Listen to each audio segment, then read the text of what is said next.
every step that you take moving forward is uncomfortable and a bit scary, but it's continuing to take those steps once you hit that edge of your comfort zone that keep things moving forward. Hey everyone, I'm Emily Reagan, and you've discovered Unicorns Unite. This is a podcast for freelancers, service providers, virtual assistants, and curious listeners who would like to experience the freedom and flexibility of working virtually. We're the magic makers, movers and shakers, and the real people doing the work behind the scenes of online businesses. Welcome to Unicorns Unite. If you're a go-getter and you know you want to take the fast track to working as a booked out digital marketing and social media virtual assistant, then the VA Crash Course is your best solution. It's all comprehensive training. It's the only place you'll learn digital marketing strategies, tech and tactics, and how to do your VA business all in one. It's basically like Bschool for virtual assistants. So come join me in this winter session, vacrashcourse.com. Now, today we're getting into an interview with Chanti Zach. When I first heard her on a podcast, I knew I needed to learn from her and find a way to get in her network because she combines two things that I love: email list building and writing, and she does it so friggin' well. The second she opened her quiz course, I got on it and I learned so much. She's encouraged me every step of the way of creating my very first quiz funnel. And I think we all need someone like that in our lives, someone who gets what we're trying to do online, can be a cheerleader, keep us grounded, even if they're on the other side of the country. Chanti has written copy and quiz funnels for seven-figure entrepreneurs. She's worked for Jenna Kutcher, she's worked for Amy Porterfield, and I am dying for you to hear how she got started. You're not going to believe it. This is her story, how she niched down, where she's going with her talent. She now has a course. She now has a successful affiliate income. You're going to be so surprised when you hear what her background's in and how she got started. And then you're going to be totally inspired to own what you're good at and make it your freelance business. So without further ado, here's Chanti Zach in our Facebook Live interview we did a few months ago.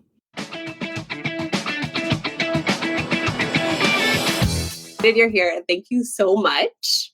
I'm so excited to be here. So I want to just jump in right now. We're going to get to how you started working with the seven-figure entrepreneurs. But first, I want you to talk about how you got started in this online business. Like, what did the beginning look like? And walk us through your origin story, because it's really good. Okay. Yeah. I think I have a relatable origin story. So for me, my son was born, and before he was born, I was working as a chef in a restaurant, and just working late and being on my feet all day, and it sucked. And I did not want to go back to that after I had a baby. So I took advantage of my maternity leave and I hustled and started a food blog. And I thought that my food blog would be my online business and that I would be a super famous food blogger, which was not the case. It's not what happened. It's actually kind of hard to have a famous food blog or to make money from it. So what eventually did happen is I actually was pretty successful with it. Like, I was getting like 50,000 views a month. It was great, but I wasn't making any money. So I can't remember if I went on Upwork or if somebody reached out to me, but there was sort of a point where I realized I could write articles like I was writing on my food blog for other people and get paid to do it. Yeah. So I started finding little jobs like that. And my one main client at that time, he would get me to write these massive blog posts, like 2,000-3,000 words and super research backed, like they were all in the health and wellness niche. And I would spend like 10 hours and I would get paid $50 per article. What year was this? This was 2014. Yeah. Okay. So you had your first kid, and where would you find the work for? Because I tried to tell people there's this whole like ghost blogging, like you can content world out there for VAs. How did you like fall into that? I started on Upwork like, which it was Odesk at the time, I think. Oh, okay. Yeah. So I would find these gigs on Upwork and a few other like job boards and Facebook groups and places like that. But I mean, I would just write about whatever. Like, I've written so many articles about intermittent fasting, and I had this one client who was a like podiatrist. So I learned all about like foot fungus and weird foot diseases. Oh my gosh, this is so funny.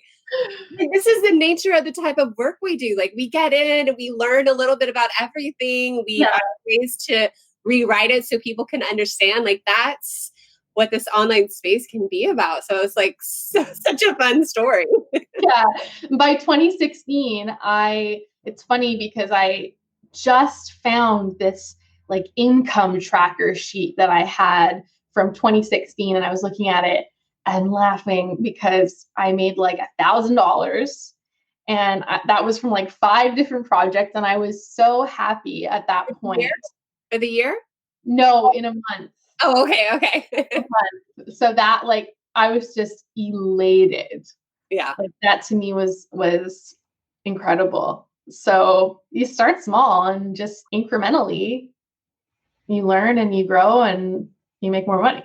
So I started doing Pinterest for like $10 an hour in the evenings. I remember getting $200 a month just for like small little clients and being like, this is awesome. Yeah. On a date night, I can go get my nails done. It just felt good. I wasn't giving up anything, it was just in the evening when I'm sitting around anyway. So funny. So how did you progress from that to where you are now? Well, okay. So eventually I realized that it was not super sustainable to be spending so much time writing articles. And eventually I started doing okay. I was making maybe like $250 for an article, but still so much work and time would go into them. So then I realized I was writing content, but there was this whole other world of writing, which is copywriting. And when you compare the two, I mean, some people would argue that content is a type of copywriting, but if we're comparing them as two different things, copywriting is way more valued because it's closer to an actual sale and it's designed to get people to take action. Yes. So I discovered that, and I found a few people who were making like, I don't know, $1,000 for writing a sales page, when I knew that I could probably write a sales page in the same amount of time that I would write one of these huge articles. So then I thought, I'm going to go all in on copywriting. And I took courses and got a mentor and really just immersed myself in that world. And then slowly it grew and it grew and it grew. Eventually I took a full-time job online, working from home still, but with one company. And I was there like for about a year, not very long, but that gave me like even more experience. And then that's where I first discovered the power of quizzes. Oh, okay. Oh my God. Well, I want you to keep going because I just think it's cool, first of all, that you took a course to get to where you wanted to be. You are in a pretty position too, where you had content to show to get you more jobs. I'm sure that you had a portfolio. So what would you say to anyone who hasn't done this before, who knows they can? Like, how do they start new? There's no barrier to entry. Absolutely none. Like, you can start a website, just start writing, start practicing. I mean, like, some of my older stuff is embarrassing. Like, one of my first ever copywriting clients, she told me that when she read her sales page that I wrote for her, she cried, and not in a good way. Like, she cried. No. Did she tell you this years later or right? No, this was when I was like just starting out, and I was like, I'm done. I'm not doing this anymore. I'm not going to be a copywriter. I suck at this. And now I work for like Amy Porterfield. So whatever, like, people. What made you keep going? Like, how did you get over that rejection?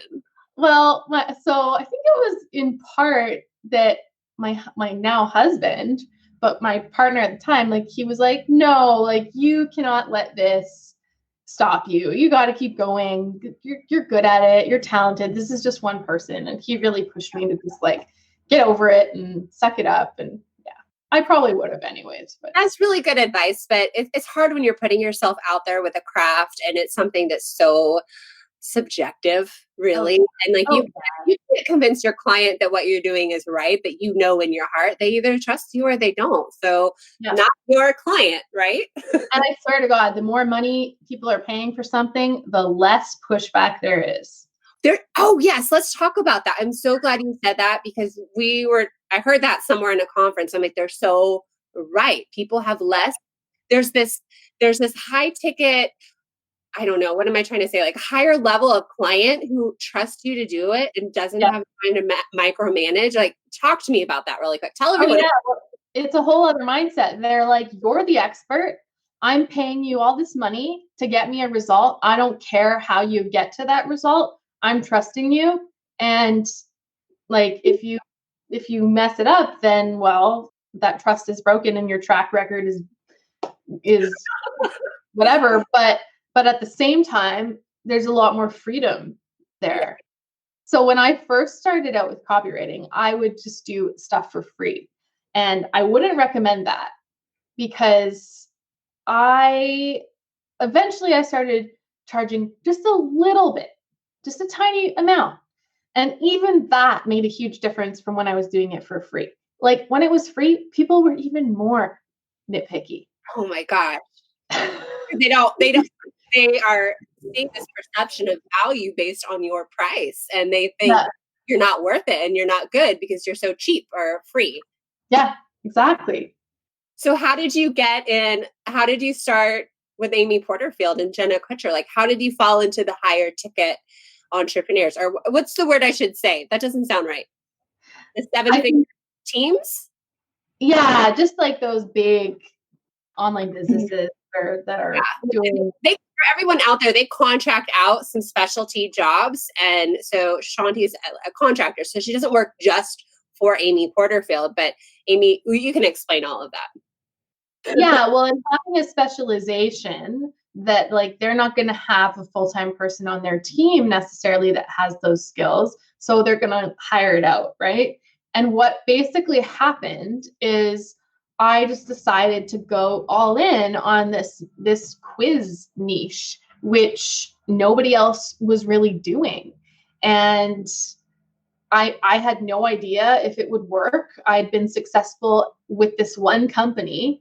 I didn't know if it would work in other industries or anything, but I took that experience from that company and I turned it into a case study. And that's what I pitched potential clients. And I reached out and I was like, yo, I would love to work with you. These are some results that I've gotten for other people. I could do the same for you. And I pitched podcasts with that one experience. So did the quiz while you were working on the team for the company? Yeah. It was one quiz? One quiz. Oh my gosh. I did two. Okay. But the one was like the really good. Good. And this is so encouraging for everybody here in the group because you don't have to have done it a million times. You just need to be ahead of your clients and be able to help them. They just want that off their plate and they want someone who gets it. So Chanti had only done it once or twice and then I guess labeled yourself a pro, but you know what you're doing. You knew copywriting. You knew like the purpose of the quiz and how it would help them. It was an easy sell. So that's a lot. And I kind of knew what I was doing, but not really. I just sort of figured it out as I went along. And it was like from this place of necessity too, because I had that job and then like literally no notice. They were like, that's it. We need to lay some people off. Like, oh, man. Like they weren't in a good place as a company. So like I just got let go all of a sudden. And I was like the primary breadwinner for my family. So it was this place of like, okay, what can I do? I need to get into action. That's so funny you said that. I feel like a lot of the unicorn VAs in my course who are motivated to replace a full-time income, like they get. Oh yeah. Oh yeah. You do it. A lot of is moms on maternity leave because they don't want to go back to work. I mean, that motivation, their why is so strong. Yeah. So cool. So how did you work up to the Amy Porterfield level? So I took that case study. I just ran with it. I started getting clients. I started getting on podcasts, which I think was a big deal because it was these podcasts that other digital entrepreneurs were listening to. And so that just kind of like got the ball rolling even more. And What was your first podcast? You remember? Okay, so I got onto Entrepreneur on Fire. Oh, good. Like really quickly. And John Lee Dumas saw my pitch, and he personally invited me through the back door to be on the show. Because normally it's like a year-long waiting period. I think now he might make people pay. And so I just skipped it all because I had a good email pitch. Okay, let's go back to that. Cody's already asking about that. Can you tell us a little bit about your pitch Oh yeah, it was all about him and all about his podcast and all about how I could help his listeners with this specific strategy. It wasn't about me and how this is going to help me and I want to get on more podcasts because I'm prioritizing visibility in 2020. It was all about him. And I think there's a lot of power in genuine compliments and genuinely saying, I love your podcast, sharing some specific examples that show you're paying attention. And I had a bulleted list of all the things I could talk about on the show. And it was all engineered to be super attractive to his specific audience. Hey, this podcast is sponsored by my very own GIF and sticker making workshop. Turn your clients' videos into GIFs, design branded stickers for Instagram stories, and master the art of making your own GIF for promo emails. This is fun unicorn magic that we can do behind the scenes easily for our clients. The workshop is 1 hour, just $17.99. The link is in the show notes or go to emilyreaganpr.com/GIF workshop. That's GIF workshop. Back to the show. So did this podcast pitch, does it work for getting client work too? What does that look like? You're pitching a client. You just tell me. So yes, my foray into cold emailing, which I didn't like.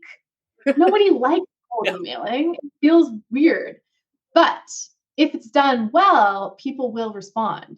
And to do it well, it's okay, instead of trying to send out 100 cold pitches, let's just send out 10 this week that are really specific and that show I actually know about this person who I'm reaching out to.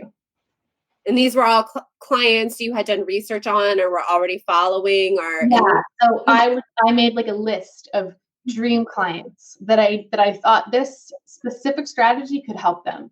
So one of them was this guy, Pete Evans, who's a really quite famous Australian chef. He's been on all their Australian shows. Okay. And he's kind of like the Australian Jamie Oliver.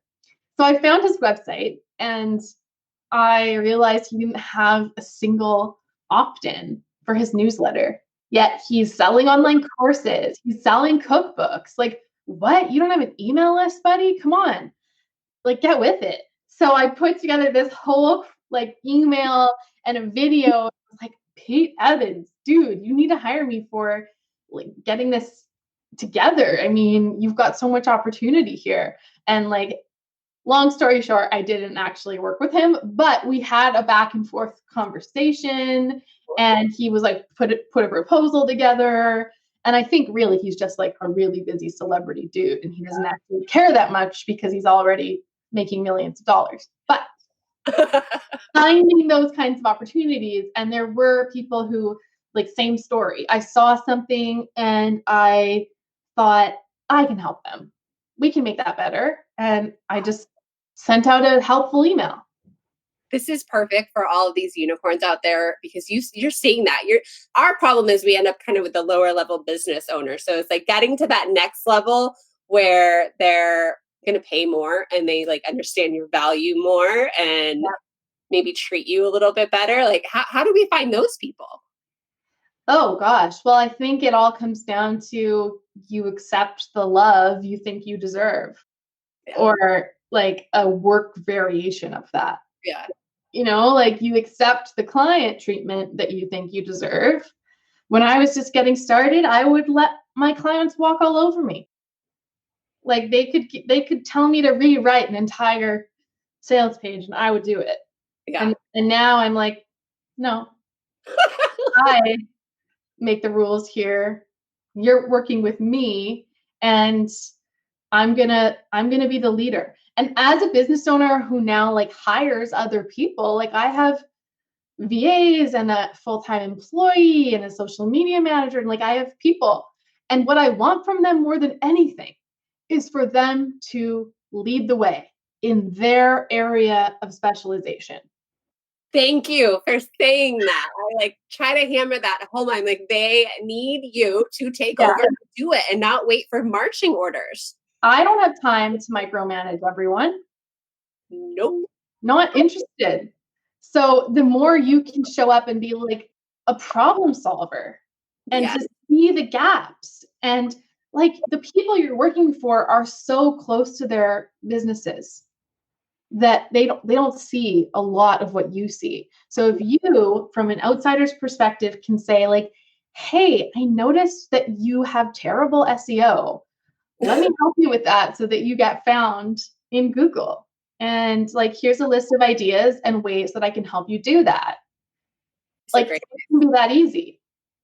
Yeah. Oh my gosh. That's how I want to say weaseled my way up inside my 7 figures team. Is there were just all these openings for areas she needed more help in. And I wanted to get away from some of the grunt work and I enjoyed learning more. So I just said, well, I'll do that and, position myself to do more of the work I liked, which makes it easier and more, you're more specialized. So totally agree with that. So how did you get on Amy Porterfield's? Okay. So I got on some of those podcasts. I made some connections. I got on Rick Mulready's podcast, which That's the one I heard you on. Yeah, it's a really good podcast. And a lot of people listen to it. And how I got on it is, okay, so at that point I had invested in another copywriting mentorship coaching program with 2 copywriters who were basically where I wanted to be. Who those were? Yeah, so it's the Copywriter Club, which is run by Kira Hug and Rob Marsh. And you were at the event. It was so fun. I was like, I want to plug them because this is the event we just both went to. Yeah, exactly. So I joined their program, and that was literally, I had just gotten fired. So I joined the program, and then 3 days later, I got laid off.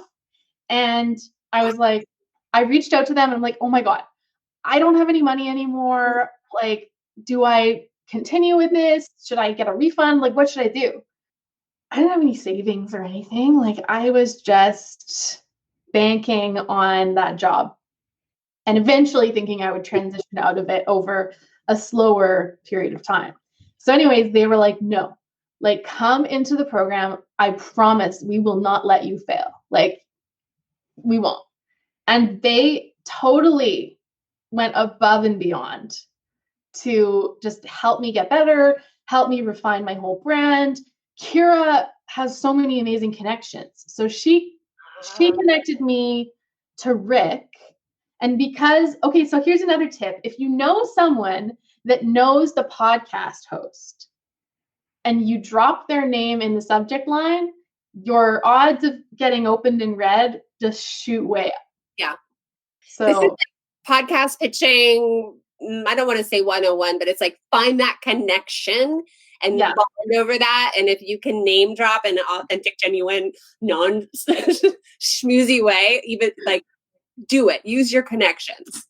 Yeah, exactly. And so Rick then had me on his podcast. He's really good friends with Amy. So he started talking to Amy about me. I also got a lot of actual clients from the podcast hosts. I went on Entrepreneur on Fire and John Lee Dumas was like, I need to hire you. I went on Rick Mulready's and he was like, I need to hire you. And that just kept happening. So it was like these connections just kept being made. Oh my God. So Yeah. were you on Rick's podcast twice? Yeah, I've been on it twice. Okay, so I heard the second one after you had already been hired and had done the quiz, and you were like doing an early interest type of thing, and so that's how I found you. So I want to go back and listen to the first one then. So it's all about connections, you guys. Like, totally. Surprise, right?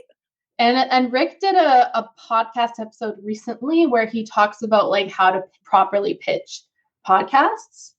Good. And he shares my pitch as an example in the podcast episode. As one that made him cry? No, just kidding. As the one that's like, oh yeah, gotta get them on the show. Good. And I'm gonna listen to that one too, just to hear that. I like Rick's podcast because he gets a little bit techie with the Facebook ads and things, so I like that. So then you got hired by Amy to do her quiz, or what was your first project with her?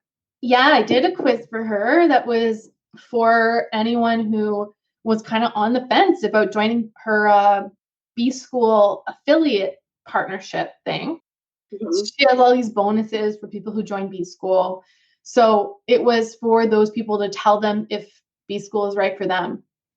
So not a typical quiz, but it worked really well. And then we worked together on that. And then they just kept coming back and saying like, can you do this? And can you do this? And like stuff unrelated to quizzes too, which like I do other stuff behind the scenes, but on the front end, I have a really clear niche. Yeah. So tell everyone what else you do, because you write emails for Amy, and tell everyone. Yeah. I mean, like I can write full launch campaigns and full sequences and sales pages and webinar scripts and like everything that you would need to go from like a stranger to a purchase. But I only really advertise or talk about one piece of that. Yeah. Because you want to be known for something. You want to be the go-to in your area, especially if you want to work with the higher level people. So then I guess, is that how you got hired by Jenna Kutcher too? Like she had heard of you? So Jenna actually came first, and this was kind of like a very random find because I was on this job. Well, no, it wasn't a job posting board. It was that copy hackers used to have kind of a directory on their website of really good copywriters, like people who either are certified under copy hackers or you would have to pay. You paid for the listing. So I paid like $300 a month for it. And I had no idea if it would ever work. But Jenna Kutcher found me on that page. Oh my gosh, that's awesome. So worth it. Yeah. Oh my goodness. So, okay. So now tell everybody now how you position yourself and you're scaling your own business with your course, because you've had such success at this and you've built your name and you're good at what you do. And a quiz, everybody, is way more than just the questions you read on a BuzzFeed quiz. There's way more to it. But tell everyone like how you've made this your business.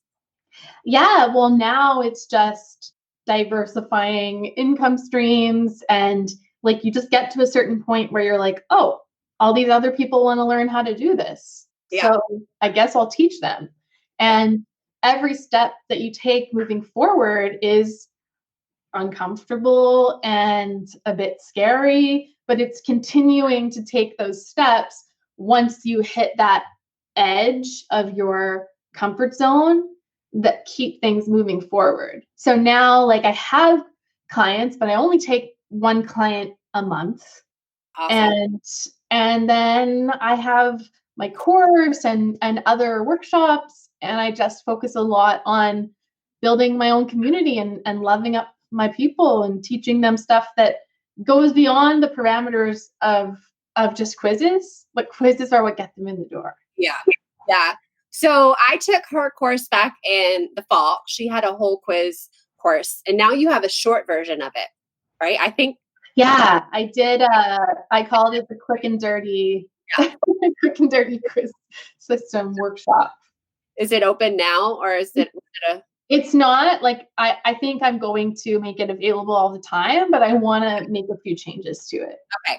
So if you want to get on Chanti's list, use the quiz link in our description. You can take her quiz and then you'll be on our email list and you will find out when she opens that again. So if you don't mind, would you tell everybody kind of what your quiz services cost and how long it takes you to do it? And then, tell them that.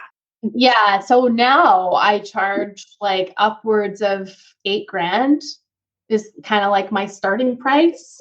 And I mean, I'm working on a project right now that's like a $25,000 project. So it's like a quiz and emails and sales pages and the whole launch, everything. But I want you all to know that I used to charge $500 for a quiz. Thank you for that. And 4 emails. She worked her way up in a not that long ago either. When was it 500? Last time I talked to you, it was like $6,000. Like 3 years ago. Okay. 3 or 4 years ago.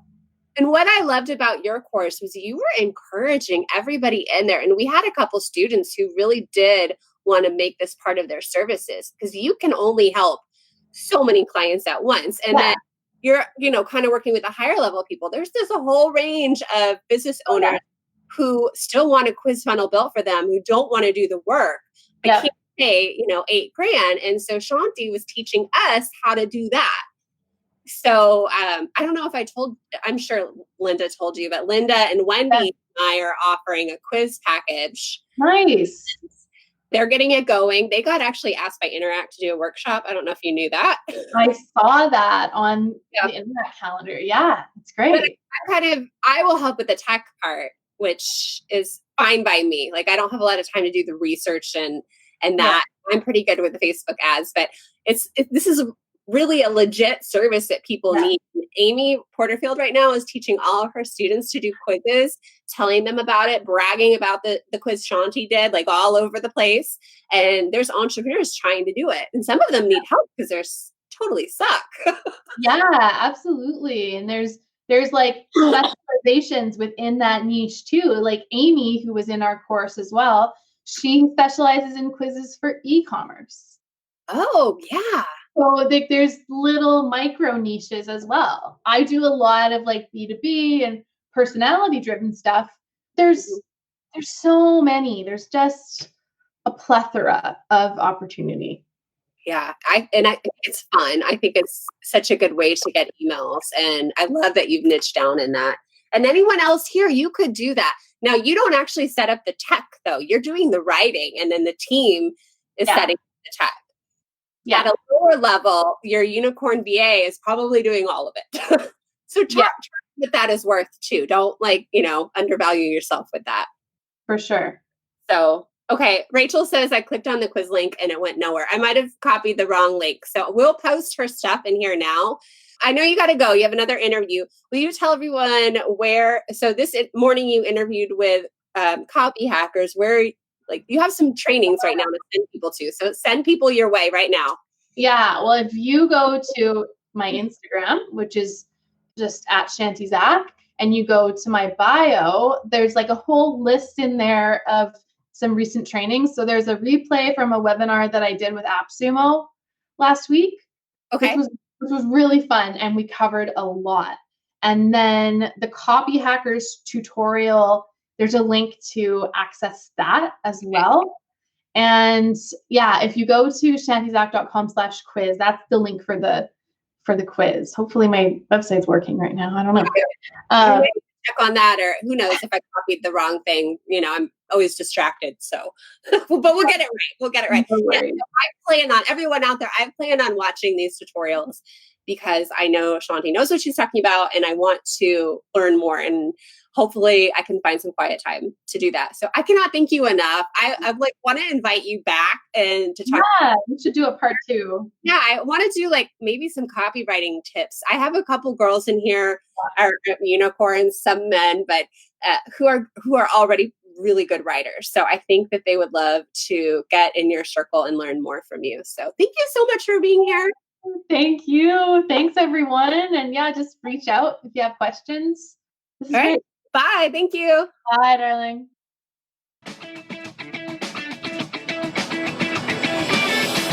All right, don't you just love her? I'll let you know when her quiz course opens again. In the meantime, if you are interested in creating your very own quiz funnel or diving into this type of work for clients, check out the show notes. I have my partner link with Interact. It's the quiz maker online, and you can do scored, personality, or assessment quizzes to help grow your email list. I think it's a lot of fun.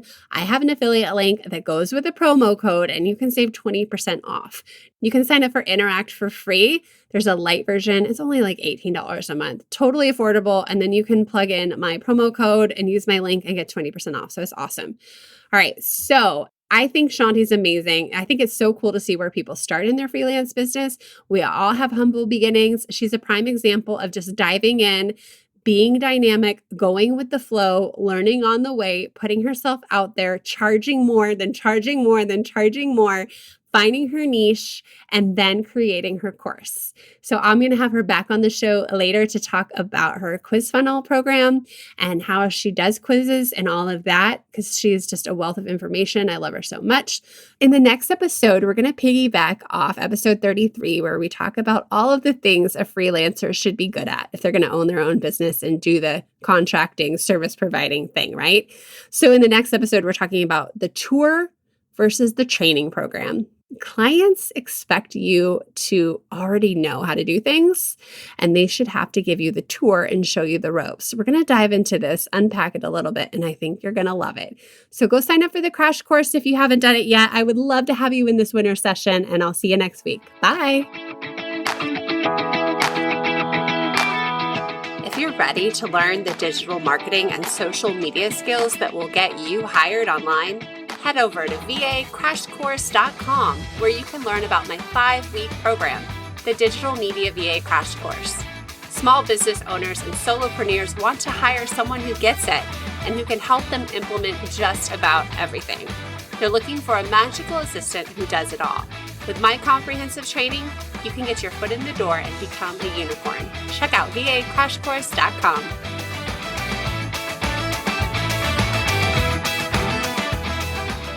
Now open for our winter session. Join us. Okay, starting over. On a BuzzFeed quiz